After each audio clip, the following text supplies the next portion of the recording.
C'est vrai que pendant longtemps, les nazis ont fait office du parfait méchant.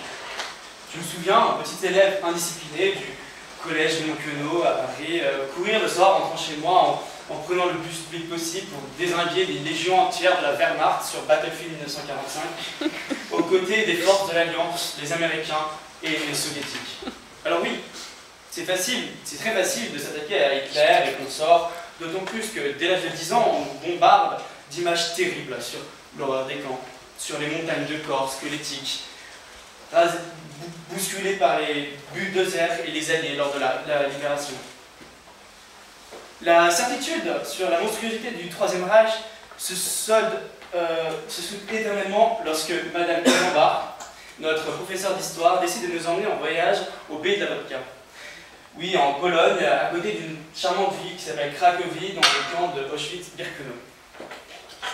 Voilà, vous voulez maigrir, allez-y, vous pouvez rien manger pendant 3 semaines tellement que c'est horrible, vous allez comprendre très très vite, mais le point est fait. Pédagogiquement, vous avez intégré le fait que les nazis sont sans doute l'abomination ultime que l'histoire ait connue.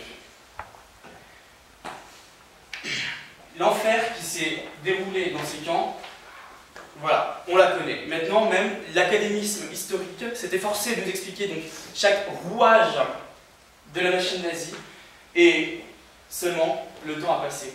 Et même nous, notre ego surdimensionné de tout petit coq français, a même pu digérer l'échec militaire cuisant à Dunkerque ou l'occupation allemande.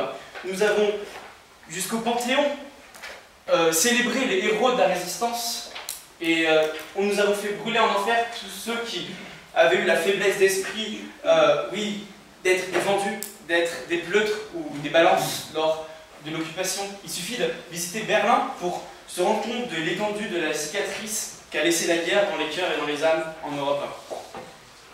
Mais aujourd'hui, plus personne ne craint les foudres de Berlin. Oui, l'ennemi est ailleurs. Le méchant a changé de forme. Hitler, du haut de ses 17 millions de victimes, fait pâle figure face aux géants de l'horreur et du meurtre que sont Staline ou encore Mao. Non, les massacres du XXe siècle ne font vraiment plus recette. Le mal aujourd'hui s'étend sous les cieux plus lointains et bien plus différent que l'ami et voisin allemand. La fameuse loi de Godwin, dite de Godwin, vient sceller cette vérité en affirmant qu'une référence à Hitler marque le point de non-retour d'une discussion.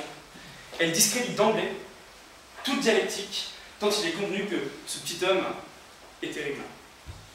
D'ailleurs, dans mes jeux vidéo, moi, ce ne sont plus les forces hitlériennes que j'affronte, mais bien l'ancien allié soviétique, devenu l'horrible communiste. Et la place laissée vacante par Hitler a trouvé beaucoup d'Arabes, de Chinois pour venir prendre la place. Voilà, une espèce qui regroupe toute l'Asie du Sud-Est, de la Corée jusqu'au Vietnam. Les Chinois sont devenus les nouveaux méchants.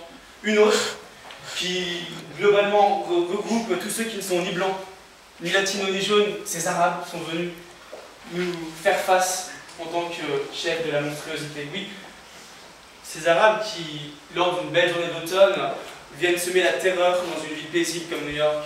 Oui, ces arriérés qui ne sont juste bons à nourrir l'appétit de grosses cylindrées, de nos grosses cylindrées, qui ne respectent ni les sacro-saints droits de l'homme, ni la condition de la femme, tous ces frustrés qui ne répondent qu'au nom d'un livre poussiéreux et ne tenant compte d'aucune leçon de l'histoire. Allumez votre télévision. Ce soir, allumez votre télévision, regardez le 20h. Branchez n'importe quelle chaîne, vous le verrez. L'ennemi mortel est partout. C'est le black man qui agresse la veuve et l'orphelin dans une banlieue de Détroit. C'est le riche financier qui, par sa cupidité exacerbée, met en danger un nombre innombrable de travailleurs dont vous faites partie. C'est ce fou qui, en Iran ou en Corée du Nord, construit son arme de destruction massive artisanale. Non, il faut dire que ces deux derniers font quand même bien plus peur que les 3 fils d'ouvriers hooligans qui défilent aux côtés de Marine Le Pen lors d'un rendez-vous politique dans le Puy-de-Dôme.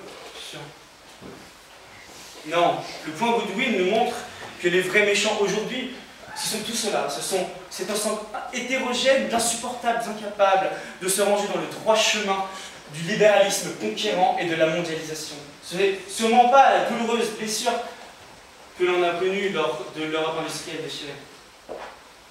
Notre rôle, à tous, nous, aujourd'hui, le bon rôle est donc de s'appuyer sur cet exemple qui, finalement, est presque une bénédiction, un acquis du passé. Le devoir de chacun ici est bien d'affronter l'adversité sans fracturer l'unité sociale qui nous sauve de la catastrophe et du suicide général.